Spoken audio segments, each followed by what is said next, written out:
Hello guys, in today's video I will show you how to change apps permissions on DOOGEE T40 Pro. Let's go.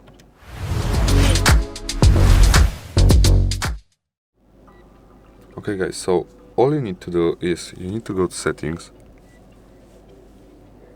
then you go to apps, then if you want to change apps permissions you need to select each. You need to do it manually because you need to select every app if you exactly the app. For example, Google. Let's click permissions and call logs, don't allow it, don't allow anyway. Contacts, don't allow anyway. And other apps will have those permissions even if you unallow it here, the Chrome will still have it.